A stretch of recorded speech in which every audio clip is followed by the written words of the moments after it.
গত বলবো নাকি আগামী বলবো বুঝতে পারছি না। আ সামনের পেছনে চলে গেছে ২ দিনে অনেক তো অতীত নিয়ে কথা বললাম।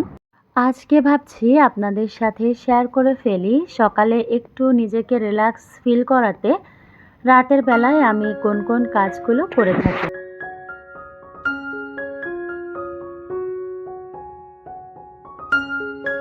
আসসালামু আলাইকুম। আমি তন্নি, কথা বলছি চট্টগ্রাম থেকে। Welcome back to my channel Tonni's daily lifestyle. কী অবস্থা সবার? আশা করছি আপনারা সবাই ভালো আছেন। আল্লাহ পাক আমাকেও ভালো রেখেছেন, তবে ছোট ছোট ২টা বাচ্চা দিয়ে দিয়েছে না চাইতেও।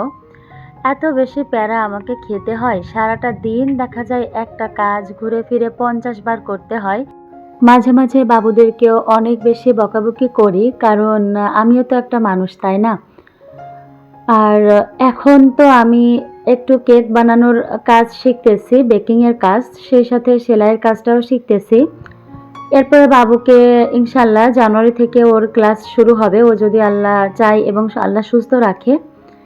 তো দেখা যাচ্ছে ওকেও টাইম দিতে হয়, ওকে প্রায় সকালবেলা ২ ঘন্টা আর সন্ধ্যার পরে দেখা যাচ্ছে, যেহেতু আমি রান্নাবান্না করি, তো ঘন্টা খানেক সময় নিয়ে ওকে পড়াতে হয়। আর দিনটা তো অলরেডি অনেকটাই ছোট। তো সব কিছু মিলিয়ে আমার এখন আর আসলে ১ মিনিটও টাইম আমি বার করতে পারছি না। তো এইজন্য ভাবলাম যে রাতের বেলায় কিছু কাজ যদি প্রত্যেকদিন নিয়ম করে এগিয়ে রাখতে পারি, তাহলে সকালে আমার আর এই প্যারাটাই পড়তে হবে না। তো এই তো ছোট বাবুটা ঘুমিয়েছে, তো যেগুলো এলোমেলো ছিল ভাবলাম ওইগুলো গুছিয়ে করে ফেলি। আগেই ড্রয়িং রুমটা গুছিয়ে নিলাম, কারণ বাসায় যদি কোনো গেস্ট আসে বা আমার পাশের ফ্ল্যাটের প্রতিবেশীরা আসে, তো সরাসরি তো আর বেডরুম বা অন্যান্য রুমে ঢুকবে না। আগে বসবে। তো আগে বসার রুমটাই সেজন্য গুছিয়ে নিলাম। এরপর দেখলাম এই ফ্রাই প্যানগুলো নিচেই পড়েছিল। আমার ছোট মেয়েটা নামিয়েছিল। তো ওইগুলো একটু জায়গা মতো রেখে দেখা যাচ্ছে যে থালাবাটিগুলো মেজে রেখেছিলাম, পানি ঝরে গিয়েছে। ওইগুলা এখন জায়গাটা জায়গায় দিয়ে দিচ্ছি। সত্যি কথা বলতে কাজের কিন্তু কোনো শেষ নেই। আমাদের মতো হাউসওয়াইফদের সারাদিনই কিছু না কিছু কাজ করতে হয়। আর যাদের ছোট বাচ্চা আছে তাদের তো আসলে রিল্যাক্স করার মতো কোনো টাইমই নেই। তারপরও রাতের বেলা যেহেতু একটু ফ্রি থাকি, তো একটু মনে হয় যে আসলে না বসে থেকে এই কাজগুলো যদি এগিয়ে রাখি, তাহলে সকালবেলা দেখা যায় ঝটপট কাজগুলো কমপ্লিট করে ফেলতে পারি। আর ডিসেম্বর মাসে যেসব আপুরা জব করেন বা যেসব আপুদের হাজব্যান্ডরা জব করে, তারা তো জানেন যে কি পরিমাণে প্যারা থাকে। কোনো দিন আপনাদের ভাইয়া অনেক সকালে বের হয়ে যায়। তো উনি আসলে আমাকে ডাকে না। দেখা যাচ্ছে আমি ঘুমিয়ে থাকি। তো উনি গোসল করে বাথরুমে যে কাপড়-চোপড়গুলো থাকে এইগুলা ধুয়ে নেড়ে তারপরেই আমাকে ডাক দিয়ে বলে যে, "আমি বের হয়ে যাচ্ছি, তুমি খেয়ে নিও বা তোমাকে কিছু খাবার কিনে দিয়ে যাব কিনা?" তো আমার কাছে আসলে খারাপ লাগে, কারণ যেদিন ওনাকে আমি খাওয়া-দাওয়া করিয়ে বাইরে না পাঠাতে পারি, ওইদিন আমার অনেক খারাপ লাগে। তো যার জন্য ভাবছি যে এখন থেকে রাতের এই কাজগুলো করে রাখবো, যাতে করে সকালে আর কোনো প্যারায় না পড়তে হয়।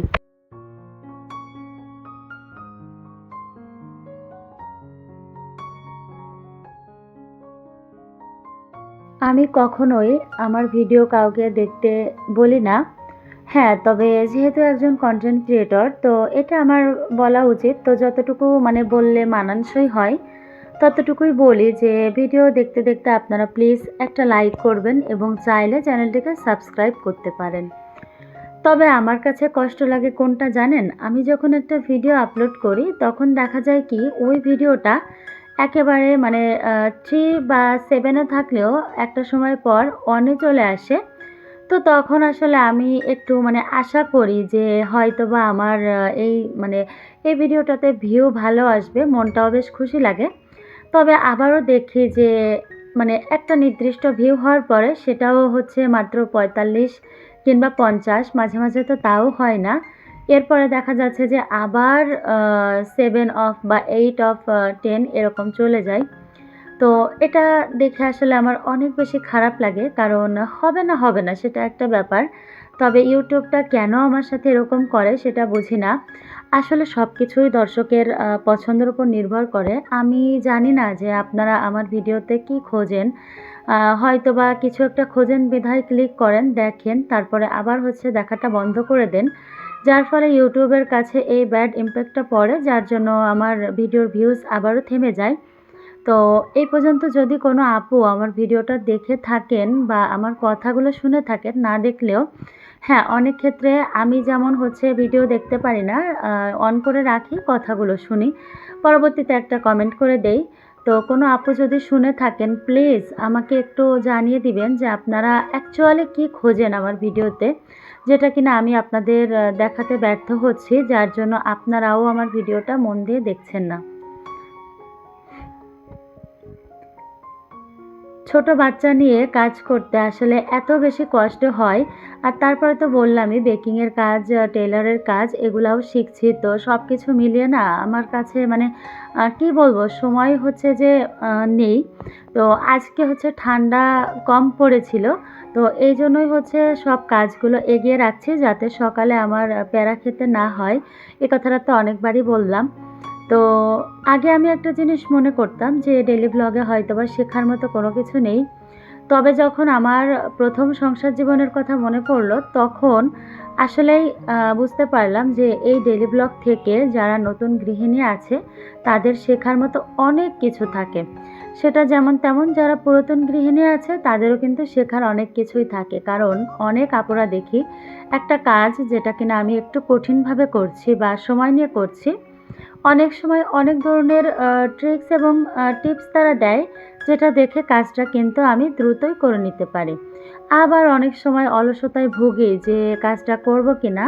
তো সেই ক্ষেত্রে দেখা যায় তাদের ভিডিওগুলো দেখলে ওই কাজের প্রতি মানে এত বেশি আগ্রহ জাগে যে মিনিটের মধ্যে কাজটা কিন্তু শেষ হয়ে যায়।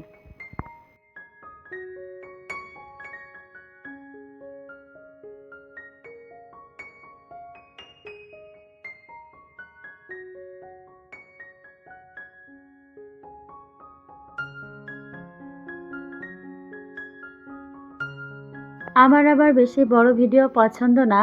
তারপরও ইদানিং আমার ভিডিওগুলো অনেকটাই বড় হয়ে যাচ্ছে। কি করব বলেন তো? আর আপনারাও দেখছেন না কষ্টের পরিমাণটাও আস্তে, আস্তে বড় হচ্ছে।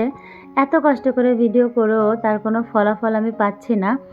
তো যাই হোক, ভিডিওটার একদমই শেষ পর্যায়ে জানি না কোন, কোন আপু দেখেছেন। যদি দেখে থাকেন প্লিজ একটা কমেন্ট করে যাবেন। আর এই ধরনের ভিডিও যদি আরও দেখতে চান, চাইলে আমার এই ছোট্ট চ্যানেলটিকে সাবস্ক্রাইব করতে পারেন। করে আপনাদের পরিবারে অথবা আমার পরিবারে আপনারা কিন্তু যুক্ত হয়ে যেতে পারেন। তো এখন বেজেছিল রাত প্রায় হচ্ছে ১টার মতো। তো আমি এই যেখানে ছোলার ডাল ভিজিয়ে রাখছি, সকালে একটু ডাল ভুনা করব আর একটু লুচি করব, তার জন্য আটাটাও ছেনে রাখলাম। আর আপনাদের সাথে তো শেয়ার করেছি। সবাই ভালো থাকবেন, সুস্থ থাকবেন। আল্লাহ হাফেজ। আসসালামু আলাইকুম।